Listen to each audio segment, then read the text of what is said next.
പുതിയ എപ്പിസോഡിലേക്ക് എല്ലാവർക്കും സ്വാഗതം. നിങ്ങൾ ഈ ചാനൽ ആദ്യമായാണ് വരുന്നതെങ്കിൽ ചാനൽ സബ്സ്ക്രൈബ് ചെയ്ത് സൈഡിൽ കാണുന്ന ബെൽ ബട്ടൺ അമർത്തിയെന്ന് ഉറപ്പുവരുത്തുക. എങ്കിൽ മാത്രമേ ഈ ചാനൽ വരുന്ന പുത്തൻ വീഡിയോകൾ നിങ്ങൾക്ക് നോട്ടിഫിക്കേഷനായി നിമിഷനേരം കൊണ്ട് അറിയാൻ സാധിക്കൂ.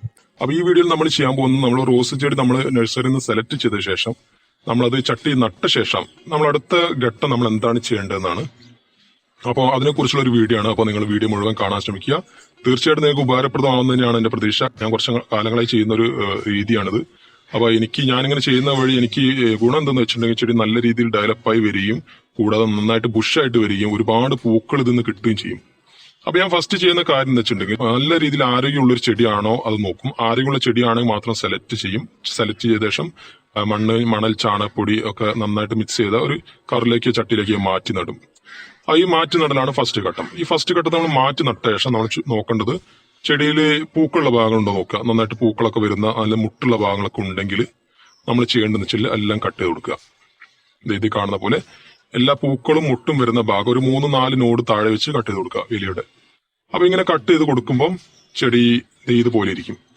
അപ്പൊ ചെടി നമ്മൾ പലരും പറയും, നമ്മൾ നഴ്സറിയിൽ നിന്ന് ചെടി ഒക്കെ കൊണ്ടുവന്ന ശേഷം പെട്ടെന്ന് അതിന്റെ പൂക്കളൊക്കെ കട്ട് ചെയ്യാന്ന് പറയുമ്പോൾ ഒരുപാട് സങ്കടമാണ്. അപ്പൊ കട്ട് ചെയ്യുന്നൊരു മനസ്സിനൊരു വേദനയാണെന്നൊക്കെ പലരും പറയും. പക്ഷെ അതൊന്നും നമ്മൾ ആലോചിക്കുന്നത് അവരുടെ ആവശ്യമില്ല.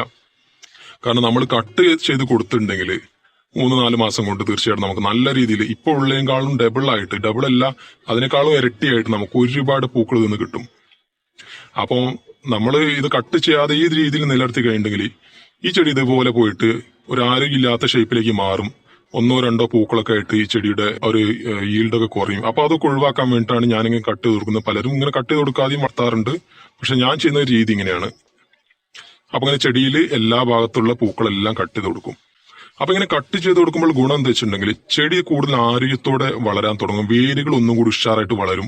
കൂടാതെ ചെടിയിൽ ഒരുപാട് ശാഖകളും വരും. അപ്പൊ ഇങ്ങനെ ശാഖകൾ വന്നു കഴിഞ്ഞിട്ടുണ്ടെങ്കിൽ നമുക്ക് എന്ത് ചെയ്യാം, അതെല്ലാം പിടിച്ച് കെട്ടിയിട്ട് നല്ല രീതിയിൽ ശാഖകൾ ഇല്ലാത്ത ഭാഗത്തേക്ക് വലിച്ചു നീട്ടിയിട്ട് ആ ഭാഗത്തൊക്കെ നമുക്ക് അവിടുത്തെ ബ്ലൈൻഡ് സ്പോട്ട് നമുക്ക് ഒഴിവാക്കിയെടുക്കാം. കൂടാതെ നമുക്ക് ബുഷായിട്ട് ചെടി കൊണ്ടുവരാനും സാധിക്കും. കളംബിനോസ് നമ്മൾ ചെയ്യുമ്പോൾ ബുഷായിട്ട് വെച്ച് ചെയ്യുമ്പോൾ നമുക്ക് എന്ത് ചെയ്യണം, ഒരു താങ്ങ് കൊടുക്കേണ്ട ഒരു ആവശ്യമുണ്ട്. ഫസ്റ്റ് സ്റ്റേജിലൊന്നും താങ്ങിന്റെ ആവശ്യമില്ലെങ്കിലും കുറച്ച് കഴിയുമ്പോൾ ഒരു 3 മാസം കഴിയുമ്പോഴൊക്കെ നമുക്കതിന് താങ്ങ് കൊടുക്കണം. താങ്ങ് കൊടുത്തിട്ടില്ലെങ്കിൽ ചെടി മറിഞ്ഞ് താഴോട്ട് വീഴും. പലർക്കും അറിയുന്ന കാര്യമാണ്, ഞാൻ ജസ്റ്റ് ഒന്ന് പറഞ്ഞതേ ഉള്ളൂ.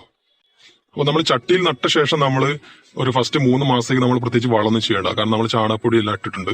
അപ്പൊ ഇനി ചെടി വേരൊക്കെ ഡെവലപ്പായി വരാനുള്ള ഒരു 3 മാസം ഉണ്ട്. ആ ടൈം കഴിഞ്ഞ ശേഷം മാത്രം നമ്മൾ വളം ചെയ്ത് കൊടുത്താൽ മതി.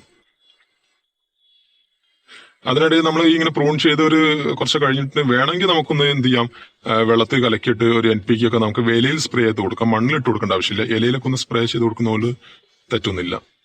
അപ്പൊ നമ്മൾ ഫസ്റ്റ് സ്റ്റേജ് എന്താ വെച്ചാൽ നമ്മൾ പൂക്കൾ ഉണ്ടാകാൻ വേണ്ടിയില്ല ഫസ്റ്റ് സ്റ്റേജ് നമ്മൾ കെയർ ചെയ്യേണ്ടത്. നമ്മൾ എന്ത് ചെയ്യണം, ഫസ്റ്റ് സ്റ്റേജിൽ നമ്മൾ ചെടികൾ നന്നായിട്ട് ഒരു ആരോഗ്യം കൈവരിക്കണം. നമ്മൾ നട്ട ചട്ടിയിലോ അല്ലെങ്കിൽ കവറിലോ ചെടി നന്നായിട്ട് ആരോഗ്യത്തോടെ വളരുക എന്നതാണ് നമ്മുടെ ഫസ്റ്റ് ഘട്ടം. അപ്പോൾ ചെടി നന്നായിട്ട് ആരോഗ്യം കൈവരിച്ചു കഴിഞ്ഞിട്ടുണ്ടെങ്കിൽ നമുക്ക് തീർച്ചയായിട്ടും ചെടിയിൽ ഒരുപാട് പൂക്കൾ ഉണ്ടാക്കാം. കൂടുതൽ ചെടി ഡെവലപ്പായി വരികയും ചെയ്യും. ഒരുപാട് ബുഷി രൂപത്തിലേക്ക് ചെടി മാറി വരികയും ചെയ്യും. ചെടിയുടെ ആരോഗ്യം വന്നു കഴിഞ്ഞാൽ തന്നെ ചെടിയിലെ രോഗങ്ങൾ കുറയും. കൂടാതെ പൂക്കൾ കൂടും. അപ്പൊ ഇങ്ങനെയൊക്കെ കാര്യങ്ങൾ നമുക്ക് ശ്രദ്ധിക്കാം. അപ്പൊ ഞാൻ ചെയ്യുന്ന പ്രാക്ടീസ് ആണ് ഞങ്ങൾക്ക് കാണിച്ചത്. അപ്പൊ നിങ്ങൾക്ക് ഈ രീതി വേണമെങ്കിൽ തുടരാം, അല്ലെങ്കിൽ നിങ്ങൾക്ക് നിങ്ങളുടേതായിട്ടുള്ള രീതി ചെയ്യാം. അപ്പോൾ നിങ്ങൾക്ക് വീഡിയോ ഇഷ്ടപ്പെട്ട് കഴിഞ്ഞാൽ തീർച്ചയായിട്ടും ലൈക്ക് ചെയ്യാം. അപ്പം സബ്സ്ക്രൈബ് ചെയ്തിട്ടില്ലെങ്കിൽ സബ്സ്ക്രൈബ് ചെയ്യുക. ഇനി അടുത്ത വീഡിയോ കാണുന്നവരെ ബൈ.